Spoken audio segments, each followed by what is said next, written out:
እግዚአብሔር የሚወዱትን ሰዎች ይሰማቸዋል። ራሴንም እገልጥለታለሁ ለጌታ ኢየሱስ። ለሚወደኝ ሰው ራሴን እገልጥለታለሁ። እግዚአብሔርን ስትወደው እግዚአብሔር ራሱን ይገልጥልሃል። ስለዚህ ጸሎታችን መሆን ያለበት ምን እንደሆነ ነገራችሁ? ስጠኝ፣ ክፈት፣ መታው፣ ወጋው ምናምን ሳይሆን ጸሎታችን መሆን ያለበት እንድወድህ እርዳኝ፣ በእኔ ተማምኗልና አስጥለዋለሁ፣ ስሜን አውቋልና አጋርደዋለሁ ይላል። አዲሱ ትርጉሙና እንግሊዘኛው because he has loved me ነው የሚለው። ወዶኛልና አስጥለዋለሁ፣ ማዳኔንም አሳየዋለሁ። ለምን? ወዶኛል። ጸሎት እግዚአብሔርን መውደድ ነው። ጸሎት በፍቅሩ ኢመርስድ መሆን ነው። እግዚአብሔርን የሚወደውን ሰው ራሱ ይገልጥለታል።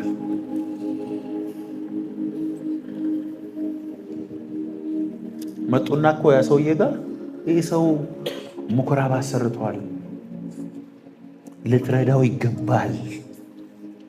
እግዚአብሔርን ስለሚወድ እኮ ቆርኔሌዎስ እኮ እግዚአብሔርን የሚፈራ ዘወትር የሚጸልይ ለድሆች መጽዋዕት የሚያደርግ ዘወትር እግዚአብሔርን የሚፈርግ አህዛብ ነው። የጣሊያን ወታደር ነው። በጭራሽ በመንፈስ ቅዱስ መሞላት አይገባውም። ወንጌልም አልሰማም። ተከታታይ ትምህርት አልተማረም። የውሃ ጥምቀት አልወሰደም። ኢየሱስ ይኑርም አይኑርም ሰምቶም አያውቅም።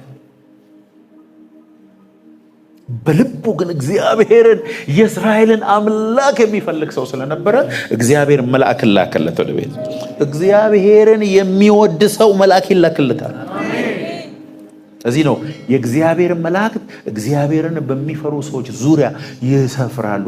አንተ ስትፈራ መላእክትን ሆስት የሚያደርግ እንደ ዲሽ መላእክትን የሚስብ አትሞስፌር ቤት ጋር ይፈጠራል ማለት። ስለ ጸሎት ስናስብ ምንድነው ማሰብ ያለብን? እግዚአብሔርን መውደድ። ላቭ ዩ ሎርድ። እግዚአብሔርን የሚወድ ሰው የትም ይሄድለታል። በመጋዝም ይሰነጠቅለታል፣ በዘይትም ይቀቀልለታል። በየመንገዱ ክብሩን ስለ እንዳበደ ሰው ስለሱ መናገር ይችላል። እሱን ሰው የበለጠ እግዚአብሔር ማንን ይሰማል? እዚህ ነው በሰዎች ሁሉ ፊት የሚመሰክርልኝ፣ እኔ ደግሞ በሰማዩ አባቴና በመላእክቶቹ ፊት እመሰክርለታለሁ። እዚህ ውስጥ ራሱ አንዳንድ ሰዎችን እግዚአብሔር ስሙን ጠርቶ ማለት ነው ቃላብ፣ ገብርኤል፣ ሚካኤል እልፍ ጊዜ አላፍ መላእክቶች ስሙኝ እስቲ አብ አባቶ ይስማ። ይሄ ማለት በየአውቶቡሱ እየሄደ ስለኔ የሚመሰክር በእኔ ሳያፍር በየመንገዱ እየሄደ ህይወቱን የሰጠኝ ሰው ነው ብሎ እግዚአብሔር የሚመሰክርላቸው ሰዎች አሉ። በሰዎች ፊት የሚያፍርብኝ አለ ጌታ፣ በአባቴና በመላእክቶቹ ፊት አፍርበታለሁ። እግዚአብሔር ደግሞ ጌታ ኢየሱስ እንዲያይቷቸው እኮ ስለኔ ከሚናገር መካድ የሚዳዳው ሰው ነው ብሎ ፊቱን የሚያዞርባቸው አሉ ማለት ነው። አያስቀኗችሁም? አሁን በየመንገዱ ማይክ ይዘው በኢየሱስ ፍቅር አብደው በየመንገዱ እየሄዱ የሚመሰክሩ ሰዎችና አንተ ዝም ብለህ መኪናን እየነዳ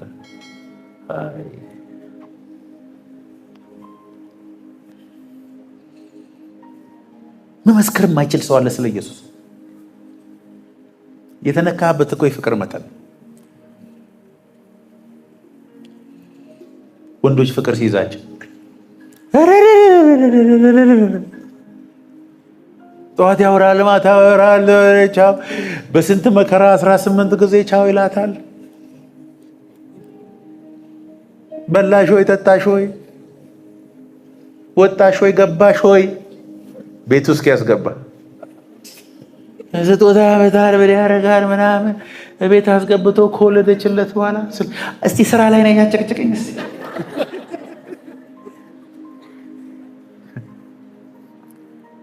ወንድሞችና የሶፍትዌር ተመሳሳይ ነው። ሶፍትዌር አይታችሁ ከሆነ 3 ወር የትራያል ፔሪድ አለው በነፃ እንደ ምርጫ ቅስቀሳ ነው የሚያደርጉት። ኢየሱስን የሚወድ ሰው በፍቅሩ ያበደ ሰው ስለሱ አለመናገር አይችልም። ካልተናገርክ ከውስጥ ገፍትሮ አውጥቶ ስለሱ ዘምር፣ አውራ፣ እበድ የሚል ነገር ከሌለ ለሱ ያለህን ፍቅር እንደገና ቼክ አድርግ።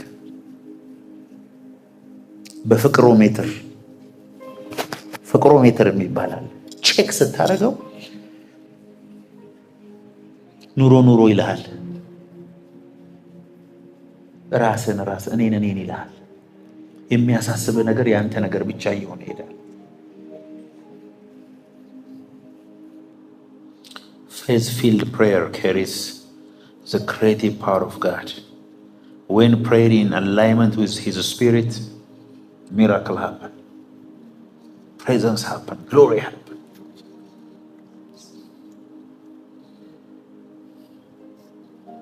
እስቲ ኤፌሶን 6:18 በልመናም ሁሉ ዘወትር በመንፈስ ጸልዩ፣ በዚህም ሐሳብ ስለ ቅዱሳን ሁሉ እየለመናችሁ በመጽናት ሁሉ ትጉ። with all prayers ሁሉንም አይነት ጸሎት ማለት ነው። and petition prayer with a specific request ማለት ነው። at all time ሁሉ ጊዜ in all occasion in every season in the spirit ሁሉ ጊዜ በነገር ሁሉ በጸሎት አይነት ሁሉ በመንፈስ እየጸለያችሁ በዚህ ሐሳብ with this view stay alert with all persistent and petition for all God's people, praying always with all prayer and supplication in the Spirit, and watching thereunto with all perseverance and supplication for all saints. ለቅዱሳን ሁሉ ለሰው መጸለይ በጣም የሚከብደው ሰው አለ። መንፈስ ቅዱስ ወደ ልብህ ያመጣውን ሰው ስትጸልይለት ያ በር እንደሚሆንልህ ታውቃለህ። አንዳንድ ቀን ስትንበረከክ ለራስህ ተው ለገሌ ጸልይ ካለ ጌታ በሩ በዛ በኩል ነው ማለት ነው ወደ ግሎሪ የምትገባው። ጸሎት ራሱ የሚሳስስ ሰው እንዳለ ታውቃላችሁ። እኔ ለራሴ ነው መሰል የራሱ ጉዳይ። የሆነ ጊዜ ጎልፍ እየተጫወቱ እያለ መንፈስ ቅዱስ ለአንዱ ተናገረው። አፍሪካ ሀገር ለሄደው ወንድም ጸልዩለታለሁ ጌታ ጎልፉን አቁሟልና 16 ሰዎች ሆነው እጅ ለእጅ ተያይዘው ጸለዩበት። ይሄ ሰው አፍሪካ ሀገር ሄዶ ተመልሶ መጥቶ ቴስቲሞኒ ይናገራል። እውነተኛ ቴስቲሞኒ ነው። አፍሪካ ሀገር መጥቶ ሚሽነሪ ሆኖ እያገለገለ እያለ እዛ ገጠር ውስጥ የነበሩ ሰዎች ሊገሏቸው መሳሪያ ይዘው መጥተው የጦር ምናምን ይዘው ሊገሏቸው አሉና እዛ ደርሰው የሆነ ነገር አውርተው ተመልሰው ሄዱ። ከዛ ሰውየው ቆይቶ ወንጌል እየመሰከረ ቆይቶ ምን ብሎ ጌታን ተቀበሉ፣ ከሰዎቹ ጋር ተግባባ። ያን ቀን ግን እኔንና ቤተሰቤን ልትገሉ መጣችሁ፣ ለምንድን ነው የተመለሳችሁ ሲባል 16 ሰዎች ብርሃን ነው ልብሳቸው፣ ረጃጅም ናቸው፣ እነሱ ናቸው በእኛ ቋንቋ እናንተ ጋር የነበሩ። ምን አይነት ሰዎች? ረጅም ናቸው፣ የሆነ ለየት ያለ መሳሪያ ይዘዋል፣ ፊታቸው ያበራል፣ ቁጥራቸው ደግሞ 16 ነው። ይሄንን መጥቶ መድረክ ላይ ሲመሰክር ቆይ ሳትጨርስ ተነሱ 16ታችሁ ምን ነበር ያደረግነው? 16ቱ ሰዎች ባይጸልዩ ይሄ ሰውዬ ሚስቱ ከነ ልጆቹ እዛ ጫካ ውስጥ ይሞታል አይሞትም? አንተም ብዙ ሰው ገለሃል። መንፈስ ቅዱስ ይመጣና ቶሎ በል ተነስ ጸልይ። አንድ ጊዜ እኔ ተማሪዎች አስጠና ነበርና አንድ መሐመድ የሚባል ልጅ ዛህራ የምትባል እናት አለችው። እሱ ልጅ አስጠናዋለሁ ተከፍሎኝ በሰዓት እና ያስጠናውት እያለ ኦሎፍ ዘደን እሳት መጣብኝ። እያስጠናውት በልሳን ተናገርኩ። ረበከ ቲቸር ምን ሆነ አላለኝ። ሮጥኩ ቤት ውስጥ ምናምንና ተመልሼ ሂሳቤን እንዳይቀንሱብኝ በቃ ማስተማር እስከማልችል ድረስ ከዛ አስጠንቼው ልወጣ ስል ይቅርታ አንድ ጊዜ ላናገር አለችኝ እናቱ። ዛራ ትባላል። እሺ አሁን ወደ ላይ ወጥቼ ጌታ ጸልይለት ብሎኝ አሁን ጸልዬልን የመጣሁት አለች። ሸራባጋታ ባንተ መጸለይ ብዙ የሚባረክ ሰው አለ። አሜን። ጸልይ ለሰው ስትባል ጸልይ።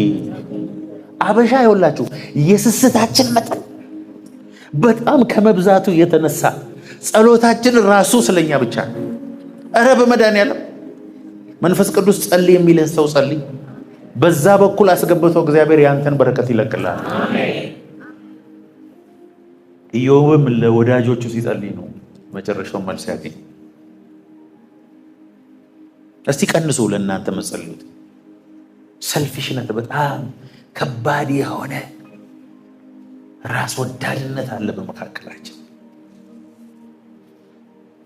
እኔ ገባኝ ነገር ልገር፣ በራስ ላይ ትንሽ በሌሎቹ ላይ ብዙ ስታደርግ ነው ገንዘብ ወደ አንተ የሚመጣው። አሁን ስለ ገንዘብ በነገራችሁ እድሜ እያደገ ብዙ ነገር ስመጣ የምሰበስበው ገንዘብ ሳይሆን የምሰጠው ነው ብዙ ብር የሚያመጣል። እስቲ መስጠት ጀምር።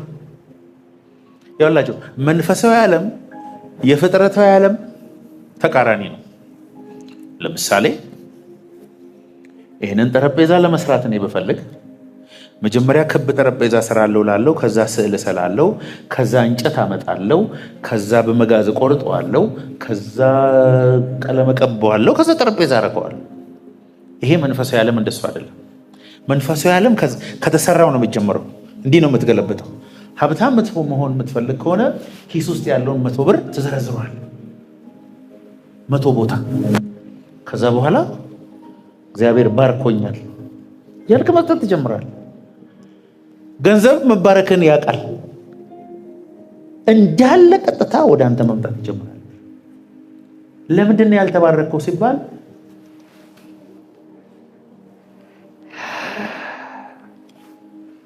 በር ሲንኳኳ የቀረበውን ምግብ ይዞ ወደ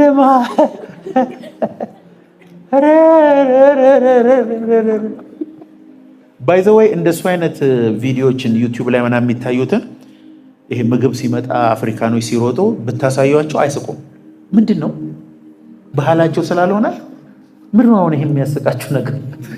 ሰውየው ምግብ ይዞ መሮጡ ምን እንደሆነ አያውቁም። ለማሳቅ ሞክሬ ነው። አይ ምግቡን እንዳይበሉበት። ለምን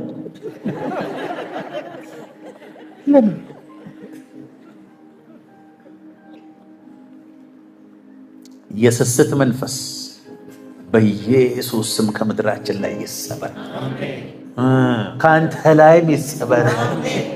አሜን በል፣ አሜን በል፣ አሜን በል። ጸሎትም እንደዛ ነው። እግዚአብሔር አንዳንድ ጊዜ ሌሊት ላይ ተነስ ለገሌ ጸልይ ሲል እንቅልፍን ትተህ ብድግ ብለህ ጸልይ። የእሱ በረከት እጥፍ ያገኛል። አዎ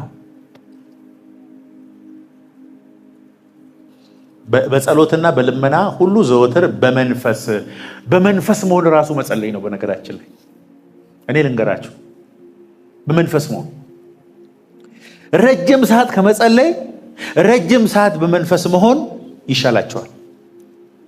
መዝሙር ከፍተ እየተንተከተክ በልሳን እየተናገርክ ቀኑን ሙሉ እያልክ ብትውል ተንበርክከ ብዙ ነገር ከመናገር ይሻላል። በመንፈስ ሆኖ በመንፈስ መሆን ማለት አይደለም። እንዲህ ብሎ በመንፈስ ያልሆነ ሰው አለ።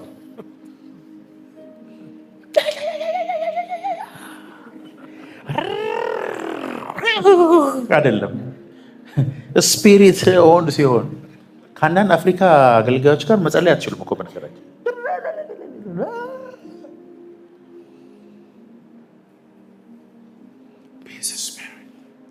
be connected ዘወትር በምን ጸልዩ ይላል?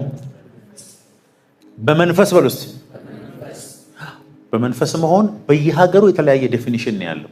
ወደ ላቲን አሜሪካ ስትሄዱ ባንዲራ ይዘው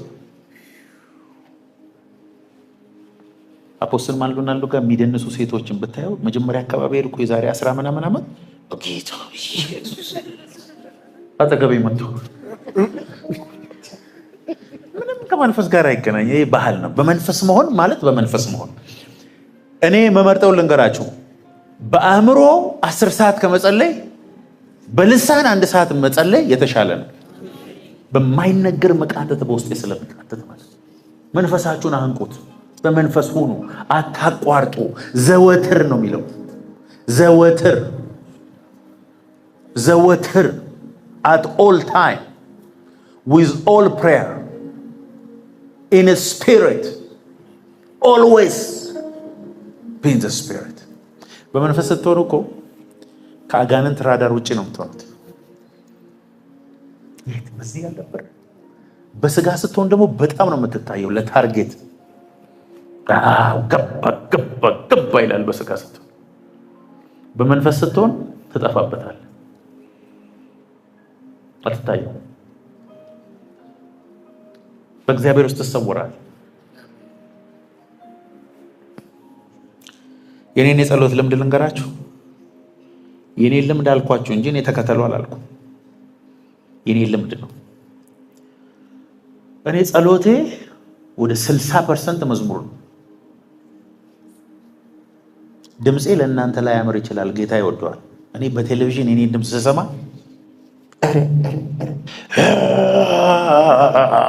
ነው የሚለው፣ ጌታ ግን ይወደዋል ድምጼ።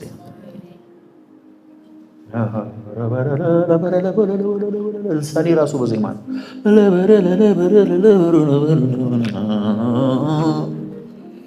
በሪትም ነው እኔ የምጸልየው። አካሄዴ ራሱ ሪትም ነው። ቤት ውስጥ ወይ በሆዴ ለጥ ብዬ ተኝቼ እምቢ ሲላችሁ ሲደርቅባችሁ ጸሎታችሁን በዜማ አድርጉት። ጌታ ሆይ ያንን ጉዳይ ነግሬ ነበር፣ እንዴት ሆነ በዘምር። በቃ መንፈስህ እንደ ፓራሹት ነው፣ እየተከፈተ ነው የሚሄደው።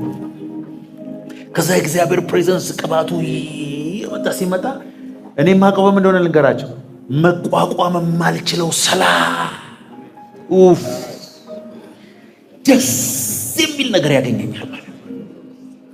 ከዛ በኋላ ነው where is the devil now? አጋንንት ምታምታ የሚለኝ እኔ ባይዘይ ሲቀለኝ ደስ ሲለኝ በቃ ውስጤ በሰላም ሲሞላ ነው እንጂ ሲጫጫነኝ አይደለም። ሲጫጫነኝ እኔ ለካኩታ ምናምን አለ። አሁን ተቃራኒ ነኝ። እኔ ተመልከቱ፣ ብዙ ሰው ሲያዘጋ ምናምን ጌታ እኔ እንደሱ አይደለም። ዘምሬ በልሳን ተናግሬ ተንቀሳቅሼ። አንዳንዴ ደግሞ ይወላችሁ በስጋችሁ ጀምሩ፣ ሩጡ ቤት ውስጥ ስሜታችሁ ይነቃቃ። መጀመሪያ ስሜት አለው ቦታ መንፈሳዊ ዓለም ላይ ይልቀቅ። ድብርት ቡናም ጠጣ ችግር የለም።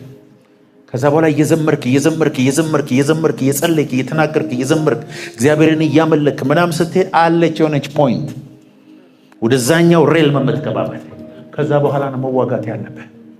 ይሄንን ወታደር የነበሩ ሰዎች ያውቃሉ። ምሽጉን ከያዙ በኋላ ከፍታውን ከተቆጣጠሩ በኋላ ጠላት የትም እንደማያመልጥ ካረጋገጡ በኋላ ነው የሚተኩሱት እንጂ ከመጀመሪያው ተምሮ የሚያደርግ አንደኛ ፈሪ መሆኑ ይታወቃል፣ ሁለተኛ ጠላት የት እንዳለ ያውቃል።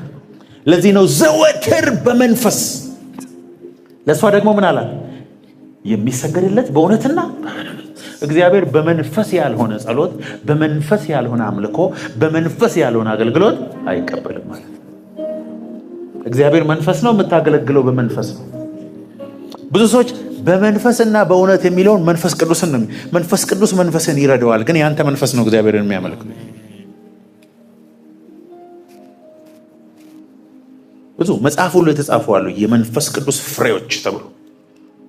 እዛ ቦታ የመንፈስ ፍሬ ነው የሚለው። የመንፈስ ፍሬ የሚለው ስለ ሰው መንፈስ ነው። ለመንፈስ ቅዱስ መንፈስ ቅዱስ ትዕግስት ያፈራል። እንተነ መታፈራ ስጋ መንፈስ የሚለው በሰው ስላለ ሁለት ኔቸር ነው የሚናገረው። ማርቆስ 11:24 ስለዚህ እላችኋለሁ የጸለያችሁትን የለመናችሁትንም ሁሉ እንዳገኛችሁት እመኑ ይሆንላችኋል። Therefore I say unto you, what things soever ye desire when you pray, believe that you receive them and you shall have them. እንደሆነ አድርጎ የሚቆጥሩ ሰዎች ሁሉ ጊዜ ይሆንላቸዋል።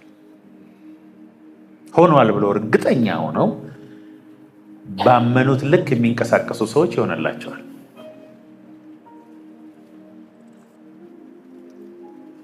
ብዙ ሰዎች የእግዚአብሔርን ስራ መስራት የሚፈልጉት ሁሉ ነገር ከተሟላላቸው በኋላ ነው። እንደሱ አይነት እምነት የለም። ለሱ እምነት አያስፈልግም።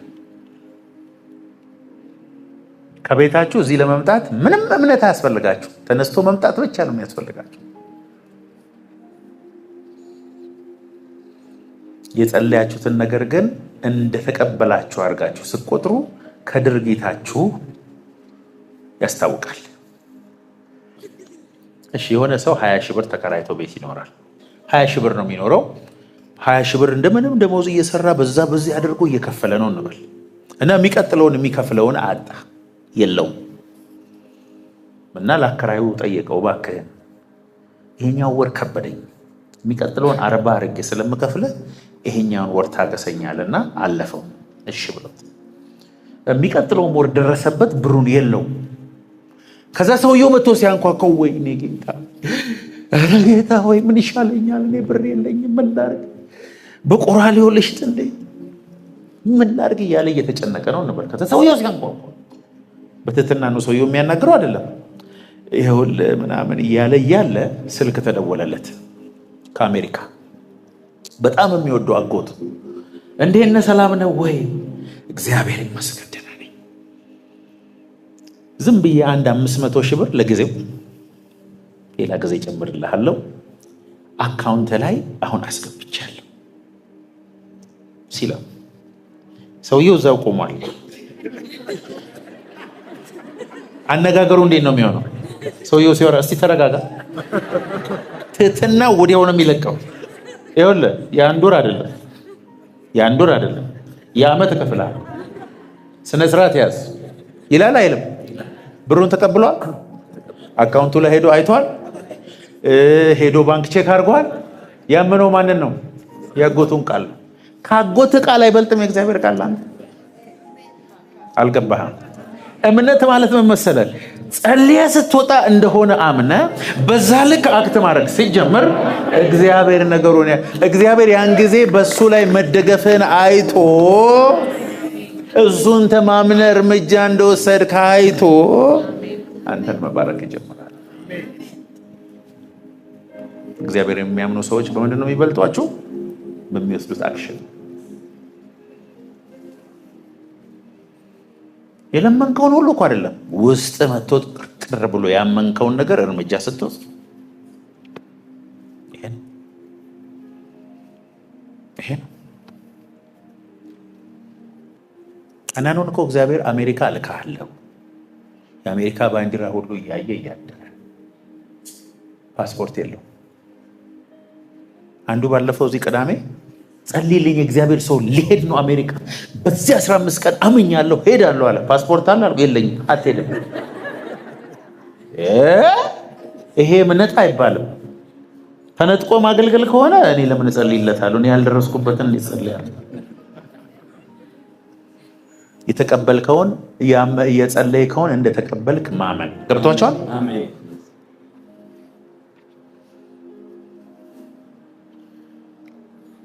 ውስጥ ያለውና ውጭ ያለው አንድ አይነት ሲሆን ተቀበላል።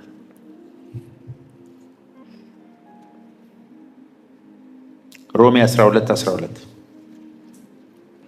በተስፋ ደስ ይበላችሁ፣ በመከራ ታገሱ፣ በጸሎት ጽኑ።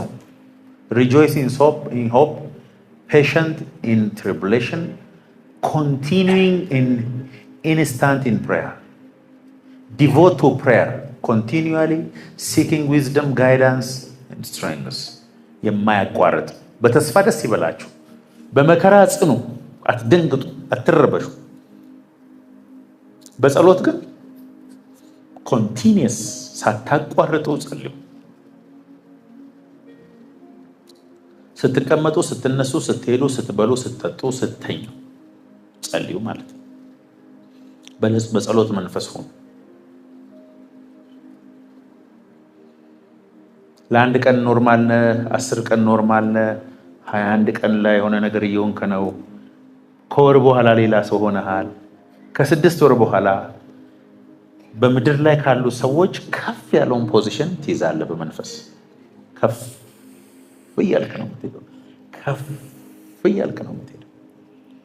ጸሎት እያበዛ ስትሄድ እንደ እግዚአብሔር ቃል የሆነ ጸሎት፣ በመንፈስ የሆነ ጸሎት፣ እንደ እግዚአብሔር ሐሳብ የሆነ ጸሎት ነው እያወሩ ያለሁት።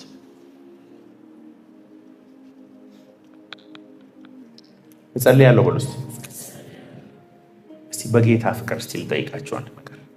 ጠዋት ከእንቅልፍ ስትነሳ ጀምርና አንደኛ ደስተኛ ለመሆን ወስን።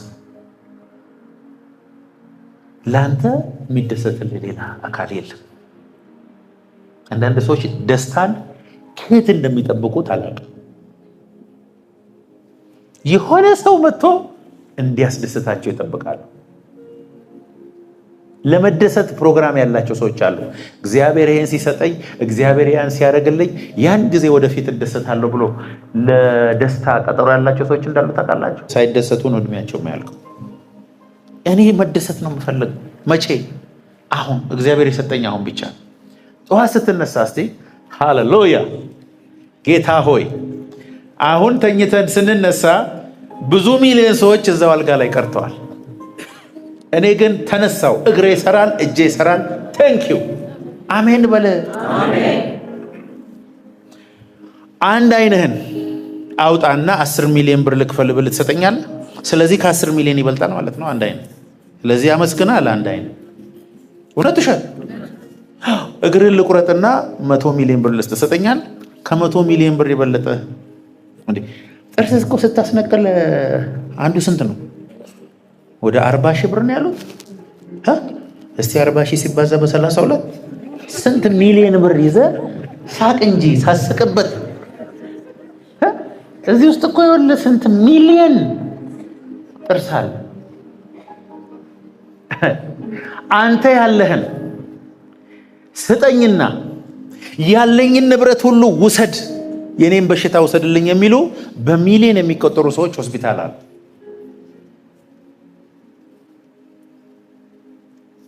ማየት እየቻልክ ጨጓራ ሲፈጭ አንተ የበላ ሁሉ የሚስማማ ሰውዬ ለዓለም እንደ ጴንጤ አሁን አዘንተኛ የለም። አንድ ቀን ጌታ ከሰማይ ያየኛል። አሁን ምን የሚያስቅ ነገር አለ? ፊልጵስዩስ 4:6 አውጣ እስቲ። እቺን ጥቅስማ ታቋታላችሁ። ጥቅሷን እኮ ከ4 ጀምሮ እስቲ 4 ሁል ጊዜ አብዶ ነው እንዳንለው እስር ቤት ውስጥ ሆኖ የሰውዬ ደግሜ እላለሁ አለ። ተሳስቼ እንዳይመስላችሁ። ጳውሎስ በዚህ ሰዓት እስር ቤት ነው፣ ወንጀል ሰርቶ አይደለም። የሚጠይቀው ሰው የለም። አንድ የሚጠይቀው ሰው ምግብ ይዞ ጳውሎስ ብሎ የሚጠይቀው ሰው እዛ እስር ቤት ብርድ ሁሉ አስተቃይቶት በርኖስና መጽሐፍ አምጡልኝ ብሎ የሚለመን ሰው። እኛ ዛሬ እንደ መጽሐፍ ቅዱስ የምናነበው ደብዳቤውን ወደዛ የሚያደርስለት ሰው የሌለው ሰው ነው። ምን አለ መሰላችሁ? ሁል ጊዜ በጌታ ደስ ይበላችሁ። ደግሜ እላለሁ በነገር ሁሉ በጸሎት በምስጋና። እስኪ ቀጥል። ጌታ ቅርብ ነው። በነገር ሁሉ በጸሎትና በምልጃ ከምስጋና ጋር በእግዚአብሔር ዘንድ ልመናችሁን አስታውቁ እንጂ በአንዳች አእምሮን ሁሉ የሚያልፍ እግዚአብሔር ሰላም ልባችሁንና ሐሳባችሁን በክርስቶስ ኢየሱስ ይጠብቃል። The peace that surpasses all understanding shall keep your heart and mind through Jesus Christ. እስር ቤት ሆኖ ደስታ ማግኘት ይቻላል? አዎ። ደስታ የመንፈስ ቅዱስ ስጦታ። የእግዚአብሔር መንግስት ምንድን ናት? የእግዚአብሔር መንግስት ጽድቅና ሰላም በመንፈስ ቅዱስ የሆነ ደስታ። ይህንን የሚጽፈላችሁ ሰውዬ ምን እንደሆነ ለጋ በመገረፍ አብዝቼ በመጾም አብዝቼ አይሁድ ሊገሉኝ 5 ጊዜ 39 ጊዜ ሞተ ተብሎ በበትር 3 ጊዜ ተመታው። በወንበዴ ፍርሃት፣ በረሃብ፣ በቸነፈር፣ በጭንቀት ብዙ ጊዜ በስደት ሆንኩኝ የሚለው ሰውዬ ምን አለ? ሁሉ ጊዜ በጌታ ደስ ይበላችሁ። ደስተኛ ስትሆን ብቻ የሚመጡ አጋንንቶች አሉ። እስክትደሰት ቁጭ ብሏል አንተ ላይ ተጣብቆ እንደ መሽገር። መደሰት ሲጀምሩ ብለው የሚሄዱ መንፈስ አለ። እስቲ ሰይጣን ዛሬ ግራ አጋቡት። መዝሙር ከፍተ ቤት ምንድን ነው ደውሎ ይጠይቃል። ኧረ እዚህ ቤት ችግር ተፈጥሯል። እየተደሰተች ነው። ምን አግኝታ ነው አጣራ? እሱ አይደል እንደ ግራ ይገባኝ። በጣም ደስተኛ ሆናለች። አደጋው አንዱ ሰው እንደዚህ ነው ነው የፈረስ ፊት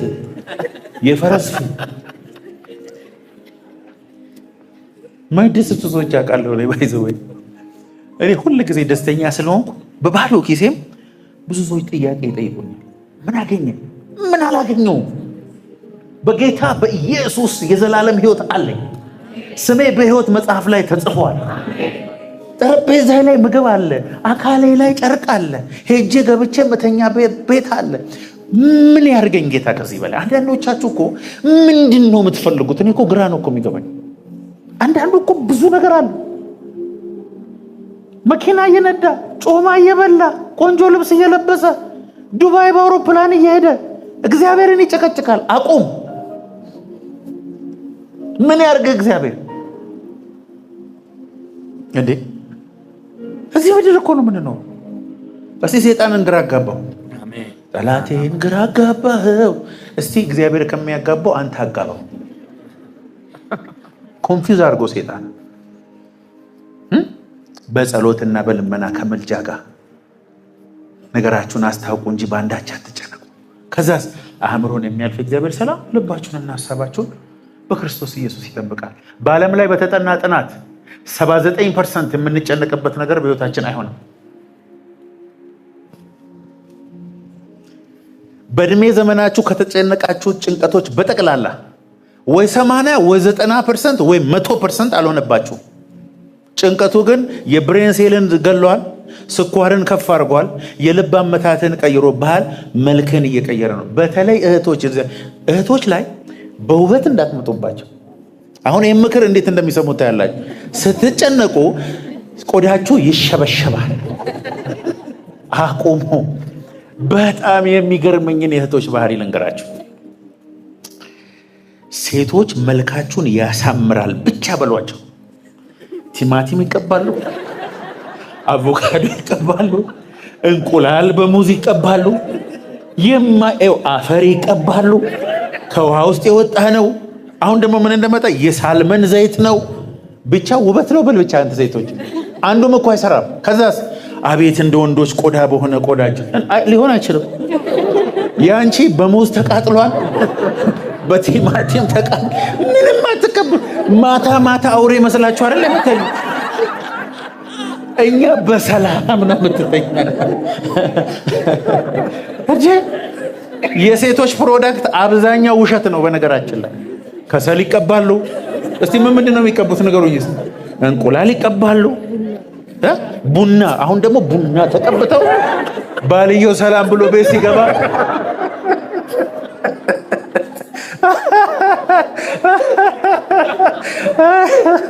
አይሰራም። ምንም የሚሰራ የለም እኮ ውሸት ነው።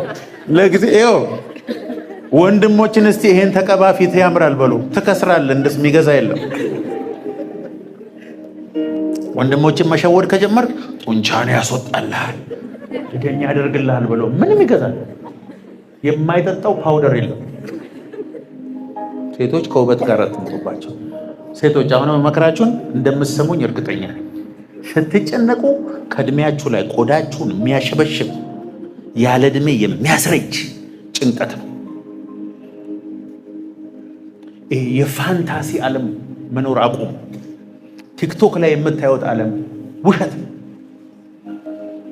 ውሸት ነው። በነገራችን ላይ የእናንተ ያልሆነን መኪና፣ የእናንተ ያልሆነን ቤት፣ የእናንተ ያልሆነን እንትን አንዳንዱ እኮ የምታዩት በነገራችን ላይ በቴሌቪዥን ከፍቶ ነው። ውሸት ነው። ቢቹ ምናምን ኤአይ ነው የሚሰራው። የውሸት ዓለም ውስጥ አትኖሩ። የውሸት ኖራችሁ የእውነት መሞታችሁ አይቀርም። ስለዚህ እውነተኛውን ኑሮ ኑሩ። እውነተኛ ኑሮ መንፈሳዊ ኑሮ ነው። የሚጸልይ ሰው፣ ጌታን የሚፈልግ ሰው፣ ወንድሞቹን የሚወድ ሰው፣ እውነት የሚናገር ሰው፣ የፈለገ ሰው ይጥላው እንጂ ከሁሉ በላይ የሚሄድ ሰው።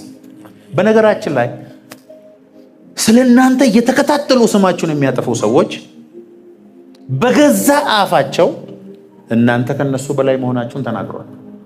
ወደ ታች አሰድመማ ሰው እኔ የሚሰድቡኝ ሁሉ ከኔ በታች እንደሆኑ ነው የማውቀው። እኔ ከኔ በላይ ሆኖ እኔ ሊሰድበኝ አይችልም። ሮድኒ ሃዋርድ አሁን ተነስቶ አንተ ታምራት እኔ ብርሃን ይለኛል። ስንት ዓለም ላይ ዞሮ የሚሰራ ሰው ከሰደበኝ ከኔ አንሷል ማለት። እኔ ምንም ያልሰራ ሰው ምንም አይነት ተራ የሆነ ሰው ከመሬት ተነስቶ ቢሰድበኝ መልስ አልሰጥም። እኔ መኖሩንም እውቅና አልሰጠው፣ አልሰማውም፣ ጽሁፉንም አላነብም። እስቲ አንድ ትልቅ ሰው ይስደበኝ፣ ጽሁፉን ሳይጨርስ ነው መመለስለት። ከሱ ጋር እኩል ሆናል።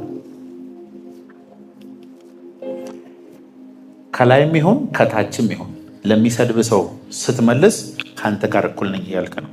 ዝም ካልከው ግን አውቶማቲካሊ ከሱ በላይ ነው። እሱም ያውቃል፣ ጽሁፉንም የሚያነቡ ሰዎች ያውቃሉ። ቢስማርት። ከጀርባ ሆኖ የሚሰድብ ሰው ኦልሬዲ ከጀርባ ነው። ከጀርባ ካለ ሰው ጋር አትጣል። አሜን። የሚጸልይ ሰው፣ ወንድሞቹን የሚወድ ሰው፣ ይቅርታ የሚያደርግ ሰው፣ በመንፈስ የሚንተከተክ ሰው ከሱ የበለጠ ምን የተባረከ ሰው አለ? ሰውየው ነው አሉ። ላለፉት 13 ዓመት ምሳሌ ተናግሬያለሁ። ልቤን በጣም ስለነካኝ ነው የስቶሪ እውነተኛ ስለሆነ። ሰውየው ሆስፒታል ሄደ። አይኑን ያመዋል። በማሽን ሲመረምሩት በጣም እናዝናለን። በጣም መጥፎ ዜና ነው ያለን ላንተ። ምንድነው? አይኖች ላይ ካንሰር ታይቷል። ሁለቱም አይኖች መውጣት አለባቸው በህይወት መኖር ካለብን። በከፍተኛ ሐዘን ሚስቱን፣ ልጆቹን፣ ቤተሰቡን ጠርቶ ዛሬ በጣም በጣም የሚያሳዝን ዜና ነው ያለኝ። አይኔ ላይ ካንሰር ስለተገኘ ሁለት አይኖች ከጠፉ ብቻ ነው በህይወት መኖረውና ሆስፒታል ሄጄ በሰርጀሪ አይኔ ሊጠፋ ስለሆነ ለመጨረሻ ጊዜ ነው ማያቸው አላቸው። ሰብስቦ አያቸው። ሁሉንም ተላቀሱ። ምን ተባለ? ሆስፒታል ሄደ። ማደንዘዣ ተወጋ። አይኑን ወጥቶ ሲያዩ ካንሰር የለበትም፣ ፈንገስ ነው። ከዛ አይኑ ታጠበለትና ወደ ቦታው ተመለሰ። ከማደንዘዣ ወጥቶ እንዴ ምን ነው ዶክተር ሲባል ኮንግራቹሌሽንስ ከዛሬ ጀምሮ ታያለ፣ ካንሰሩም የለብህም። ካልጋው ላይ ተነሳ ሰውየው ዘሎ ወጥቶ ይወላችሁ ሆስፒታሉ ፊት ለፊት ያለችውን ነጭ መኪና ሳያል ነጭ እንዲህ ያምራል። ፀሐይ እንደዚህ ቆንጆ ነች። ዛፍ ሳያለ በቃ ሰውየው ወይኔ ዛፍ ውበቱ፣ አቤት ወፎች ማማራቸው፣ አቤት ፏፏቴው፣ አቤት ህዝቡ ውበቱ፣ አቤት ቤተሰቦቼ። አይነ ሳይወጣል። ብዙዎቻችን እኮ ከተወሰደብን በኋላ ነው ብዙ ነገር የሚቆጭ። የአሁኑን መልካችሁን ከ10 ዓመት በኋላ ይሄንን መልክ ይሰጣል ቢባል ስንት ሚሊዮን ትከፍላለህ ለዚህ መልክ? አሁን ለማትፈልገው መልክ ከ10 ዓመት በኋላ ይሄን መልክ ደግመህ ልታገኘው አትችልም። ሌላ ነው መልክ። እኔ የዛሬ ከ10 ዓመት በፊት የነበረኝን መልኬን ሳየው እንባዬ ሁሉ ይመጣል። ወይ ወደፊት 10 ዓመት በኋላ ደግሞ ይሄኛው ራሱ ያምረኛል። ለምን ከ10 ዓመት በኋላ ወደ ኋላ ከምትመኝ አሁን ለምን ኢንጆይ አታረጉ? አሁን እግር ይራመድ የለ የሆነ ቀን እኮ ልጆች ልጆች ጫማ አይነሰሩልኝ። አሁን ማሰር ትችላለህ። እስቲ እግዚአብሔርን አመስግን። ምግብ መብላት ትችላለህ። እግዚአብሔርን አመስግን። የሌለህን ነገር በማሰብ ለምን ትጨነቃለህ? ሚሊዮን ሪዝን አለ ለመደሰት። መደሰት ካቃተ እስር ቤት ሂድና አንተ የሰራኸውን ወንጀል ራሱ ሰርቶ የታሰሩ ብዙ ሰዎች አሉ። አንተ ውጭ ነህ። ካንተ ያነሰ ጥፋት አጥፍቶ በእስር ቤት ያሉ ብዙ ሰዎች አሉ። አንተ የታመምከው ህመም ፓራላይዝ አድርጓቸው ሆስፒታል በግሉኮስ የተኙ ብዙ ሰዎች አሉ። ለዚህ በመንፈስ መሆን መደሰት ከበቂ በላይ ምክንያት አለ። ራስን ከሰዎች ጋር አታወዳደር። ያለህ ነገር ከበቂ በላይ። በነገር ሁሉ አመሰግናለሁ በሉስ። በነገር ሁሉ አመሰግናለሁ። ለካስ አመሰግን የሚከፈቱ በሮች አሉ። በምስጋና ወደ አደባባዮች እገባለሁ ነው። እግዚአብሔር ሆይ አመሰግናለሁ። በጣም ነው ማመሰግነህ ጌታ ሆይ እኔን ውዳቂውን ዓለም ከመፈጠሩ በፊት አይታ ዳንከኝ። አመሰግናለሁ። ቢሆንልኝም አመሰግናለሁ፣ ሳይሆንልኝም አመሰግናለሁ። የኔ አምልኮ፣ የኔ ጸሎት፣ የኔ ካንተ ጋር ያለኝ ህብረት ከሚኖረኝ ነገር ጋር ከፍ ዝቅ የሚል አይደለም። አመሰግናለሁ። መዝሙር ላይ የምንለውን በሪል ላይፍ እናድርገው። አመሰግናለሁ ውስጥ ምስጋና መንፈሳዊ ይኸውላችሁ፣ መንግስተ ሰማያት ስንሄድ ከጌታ ጋር ስንኖር ከማናቋርጣቸው ነገሮች አንዱ ምስጋና ነው። ስለዚህ እግዚአብሔር በልጆቹ ምስጋና ውስጥ ያድራል ይላል። God dwells in the praise of his people። እግዚአብሔር ማደሪያው ምስጋና ነው። if you want to host the presence of the Lord እግዚአብሔርን ማመስገን ጀምር። በቤታችሁ የምስጋና ቤት ይሁን። ኮምፕሌነር አትሁን። በነገር ሁሉ በግም የሚያጉረመርሙ ሰዎች አሉ። እንትን አልሆነልኝም፣ እንትን አልሆነልኝም፣ የማይሆንልህን ነገር ነው እያበዛህ የምትሄደው። ባመሰገንክ ቁጥር ደግሞ የምታመሰግንበትን ነገር ነው እያበዛህ የምትሄደው። የስፒሪቹዋል እኮ ነገር እኮ በባዶ ኪስ ምንም ሳይኖር ሁሉን ነገር እንዳለው ሰው ሆነስ ፌክ ኢት አንቲል ዩ ሜክ ኢት ይባላል። ይሄ ፌክ አይደለም፣ ሪል ነው። ቢ ታንክፉል። የዛሬ 10 ዓመት ምን አለ አንተ? ጌታንና ስምህን ያለ ጌታን ብቻ ነው ያለ። በሽጉጥ ሰውየውን ህይወትን ወይስ ገንዘብህን አለ your life or your money የሚል አይታችኋል። I gave my life to Christ። ህይወቴን ለጌታ ሰጥቼዋለሁ፣ ገንዘብ ደግሞ የለኝም አለ ወደ ላይ። ዛሬ እናንተ ያላችሁን ነገር በጠቅላላ እኮ ከዛሬ 10-15 ዓመት በፊት እኮ ምንም የላችሁ። ምንም ፎቶአችሁ አሁን ቢወጣ ያንዳንዶቻችሁ አቤት አቤት አቤት አቤት አቤት አቤት አቤት አቤት። አንዳንዱ በአርኪኦሎጂ የተገኘ ነው የሚመስለው። ተቆፍሮ ከአፈር ውስጥ ይወጣ የሆነ ቡላ የመሰለ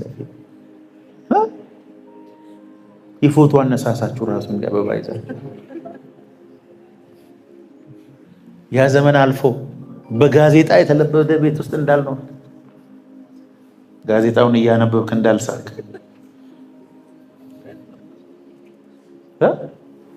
ድሮ እኮ እንደሱ ነበር። ትዝ አይልም? እና የሰው ቤት ስትሄድ መጀመሪያ ወደ ጋዜጣው ሄደ ግጥም ነው የምታነበው። ከዛ ውስጥ እግዚአብሔር አንስቶ አንዳንዱ እኮ ማብራት ራሱ ያየው ከስንት እድሜው ስንት ከሆነ በኋላ ነው ጫማ ሁሉ ያደረገው እዚህ ውስጥ። ዛሬ የሚያጉረመርሙ 6 ዓመቱ ላይ ጫማ ያደረገ አይጠፋም። እዚህ ካለ በታማኝነት እጁን ያንስ።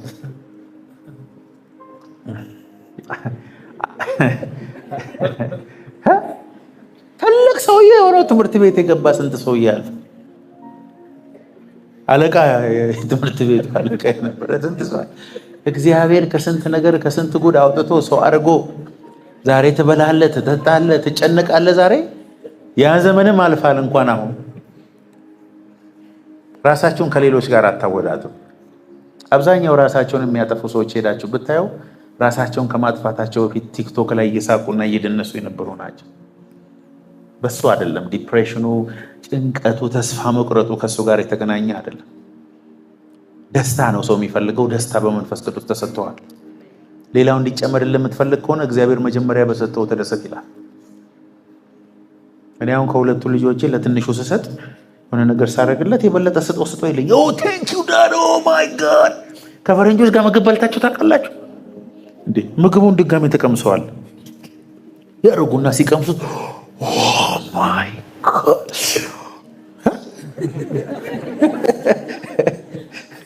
እኔ ከነሱ ላይ ቆይ እስቲ ሌላ ነው ያው ነው ግን በቃ ያሸቱትና ያመሰግናል። ያገመጣሁልህ ልብስ ብታየው ማመን አትችልም። ኦ ማይ ጋድ። እኔ ራሴ ተፈትኜበት ነው። ሰውየው እስኪመጣ ቸኩለ እጭ ይሄ ነው። አመስጋኞች ናቸው። ስጦታ ሰጧቸው። ቴንክ ዩ ቴንክ ዩ ቴንክ ዩ ኢትስ ፎር ሚ አር ዩ ሹር ኦ ማይ ጋድ ቴንክ ዩ ካም ኦን ቴንክ። አበሻ ምንም አድርግለት። አሁን ከአሜሪካ መጣው ብሎ አሁን ይሄን ጫማና ሸሚዝ ምናምን ቢቀርስ አሁን የኔ እዛ ረካቶ ብቻዬን አንተን ይሸውደኝ አንዴ አበሻ እኮ እንደዚህ እኮ ስለምንም ነገር የማያመሰግን ህዝብ አበሻ።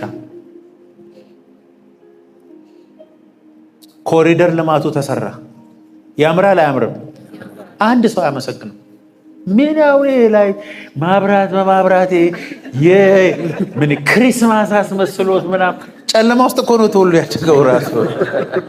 ስለምንም አናመሰግንም፣ ማንንም አናመሰግንም፣ መንግስት አናመሰግንም፣ ያገለገለን ፓስተር አናመሰግንም።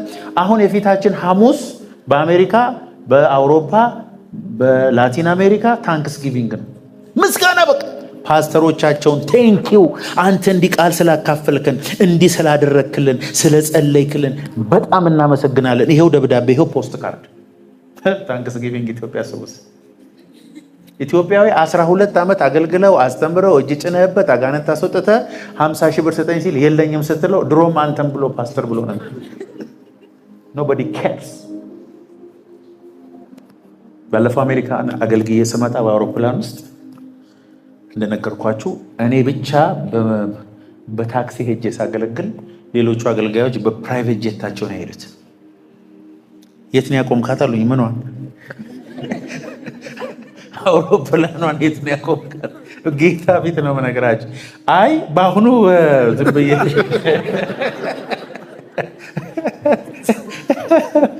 ሳቄ እየመጣ በአሁኑ በእንትን የመጣሁት በኮሜርሻል ነው የመጣሁት አልኳቸው። እና አገልጋዮቻቸው ህዝቡ እንዴት እንደሚያመሰግኗቸው፣ እንዴት እንደሚያደርጉላቸው፣ እንዴት እንደሚጸልዩላቸው አይቼ ስመጣ እግዚአብሔር ሆይ ግን እኔ አንድ ጥያቄ አለኝ። በነጩ ዙፋን ፊት ስንቆም አሁን እኔና እገሌ እገሌ እገሌ እገሌ እኩል የምትፈርድ ከሆነ ፌር አይደለም። አበሻ የሚሳደበው ስድብ ራሱ አይነቱ ለዘላለም አገልጋይ እኮ አይደለም። ከኢትዮጵያ ወጥተህ ሱዳን እንድትኖር የሚያደርገ የስድብ መዓት፣ የማዋረድ መዓት። በዓለም ላይ ስንት ሚሊዮን ፓስተሮች እየለቀቁ እንደሆነ አገልግሎት እየዘጉ ቸርች እየዘጉ እንደሆነ ታውቃላችሁ። ስድቡን የሶሻል ሚዲያውን ተቃውሞ አቅቷቸው ብዙ ሰዎች ቸርች ዘግተው እየሄዱ ነው። አሜሪካ ብቻ 1780 ምናምን ፓስተሮች በየአመቱ እየለቀቁ አቃታቸው። ያውም እኮ ገንዘብ እየሰጧቸው ቤት እየሰጧቸው ቴንኪው እያሏቸው ሌሎቹ ከውጭ የሚሰድቧቸው። እኛ እኮ የኢትዮጵያ ፓስተር እስቲ ምስጋና ልመዱ። እቤታችሁ ወጥ ሰርተው የሚሰጧቸውን ሰራተኞቻቸው ቴንኪው ወጥ ስለምትሰሪልን እግዚአብሔር ይባርክሽ። መቼ እንዴ ጋሼ ግን ዛሬ ማን ይላል ቤታችሁ አትክልት እንትን የሚለውን ሰውዬ ቴንኪው ብትሉ ምን አለበት? ምን አለበት? የሚጸልዩልዎችን ሰዎች ደውላችሁ ቴንኪው እናትህን ደውለህ በጣም ነው የምወድሽ እናቴ፣ በጣም አመሰግናለሁ ስላሳደግሽኝ ስለመከርሽኝ እንዲሁ ላመሰግንሽ ነው። ትከፍላላችሁን ለምስጋና? በሐሜት የደከመውን መንጋጭላችሁን እስቲ ወደ ምስጋና ቀይሩት። የሚያገለግሏችሁን፣ የሚጸልዩላችሁን፣ የሚረዷችሁን፣ የሚያግዟችሁን ሰዎች እስቲ ማመስገን ጀምሩ። በህይወት ላይ የምታየው ለውጥ ታያለህ። ቴንኪው ምስጋና ታበዛለህ ብሎኝ ያውቃለሁ። እግዚአብሔር ይባርክ ቴንኪው ምን አለበት?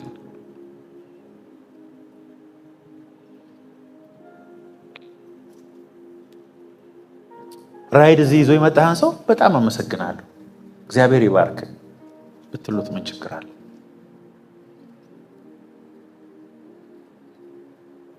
የምስጋና ሳምንት ይሆንላችሁ። አሜን አሜን። እግዚአብሔር በምስጋና በኩል የሚመጣውን በረከት ያምጣላችሁ። አሜን። የሆነ ጊዜ አሜሪካ ከአንድ ጓደኛዬ ጋር እንዲወክ እያደረግን ነው። እባክሽን እንዲህ አይነት ቦታ የት ነው ብዬ ጠይኳት። አንዳንዱ ሰው ይኸውልህ በዚህ ትገባለህ፣ አዎ፣ ከዛ በቀኝ ትገባለህ፣ ከዛ እንደዚህ ታጥፈ በዚህ ትሄዳለህ አለችኝ። እሺ ብዬ ሄድኩ። you are welcome አለች። ምንድነው አልኩት። ኧረ ቴንኪው አለ። ቴንኪው ባህል አይደለማ፣ ምስጋና የለም ሲስተም ውስጥ ነኝ። ሴትዮዋን ስራ አሰርቶ መሄድ ብቻ ነው። ቴንኪው ይባላል። ሌላ ሀገር የሆነ ነገር አድርገህ ቴንኪው አላልክም ማለት ሻይ ውስጥ ዝንብ ገብቶ ይሆን ብለው ነው የሚጠራጠረው ሰው። አበሻ ቴንኪው አለ። እግዚአብሔርንም ነው ማያመሰግነው። የምስጋና በዓል ኢትዮጵያ ውስጥ የተለመደው ዲቪ ሲወጣልህ፣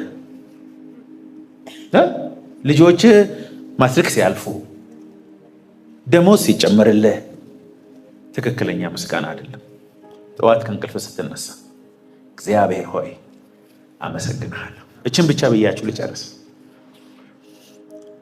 ቾው የሚባሉ በዓለም ላይ የእሳቸው አይነት ሰው እንጃ።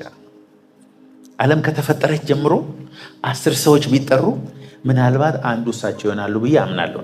ፓስተር ቾው ዓለም ከተፈጠረ ጀምሮ ነው ድንቅ እግዚአብሔር ሰው፣ ያውን በጨለማው ዘመን ዓለምን እንዲሸክ ያደረጉ እግዚአብሔር ሰው ናቸው።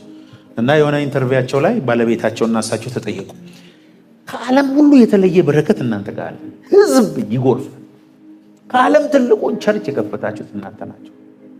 የተባረካችሁ ናችሁ። ምንድን ነው ሚስጥሩ ሲባል እኛ መጀመሪያ ጠዋት እግዚአብሔርን አመስግነን ነው የምንጀምረው አለ። ወደ ቤታችን ስንገባ የመጀመሪያ የምናደርገው እግራችንን ሳንታጠብ ምስጋና ነው። እና በቃ ይኸው ነው ሚስጥራችን። ባለማመስገን የሚቀርብ ብዙ ነገር አለ በሉት ከጎናቸው ያለው። ቴንኪው ማለት ምን ችግር አለው? እኔ ዛሬ አሁን ባለቤቴን ገብቼ አሽጎደጎድባት ቴንኪው ምን ነው ምን ተገኘ?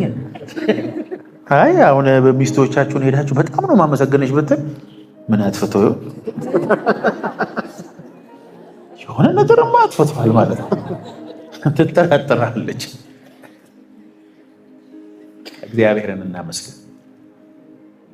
በእውነት ባለዕዳዎች ነን በእግዚአብሔር። አንዳንድ ሰዎች እኮ ጫማ ገዝተው ያመሰግናሉ። ምግብ ላይ ራሱ እኮ አንዳንድ ሰው ጌታ በጌታ በኢየሱስ ስም እንበላዋለን። ስለምንበላው ምግብ ብናመሰግን፣ ስለለበስነው ልብስ ብናመሰግን፣ ስለ ልጆቻችን ብናመሰግን፣ ስላልሆነልን ነገር ብናመሰግን፣ ስለዘገየብን ነገር ብናመሰግን፣ ከጠበቅከው በላይ ብዙ ነገር በሕይወት ይመጣል። እስቲ ስጠው ለሆነ ሰው የሆነ ሰው ቴንኪው አይልም።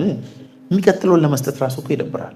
ስለዚህ ዶርዌይ ነው ብዙ ነገር ከእግዚአብሔር ወደ አንተ እንዲመጣ መንገድ ነው ማለት ነው። ቴንኪው እንባ እየፈሰሰ እግዚአብሔርን መንገድ ላይ ብታመሰግነው ምን አለ? ተንከባለ ብታመሰግነው ምን አለ? ውለታ በእኔ ብዙ ነው ጌታ ሆይ መሸከም አልቻልኩም ብለህ እሪ ያልክ እያለቀስክ እግዚአብሔርን ብታመሰግን ምን አለ? ትሞታለህ። ውለታው አለብህ። በሳምባ ውስጥ ያለ አየር እንኳን የጌታ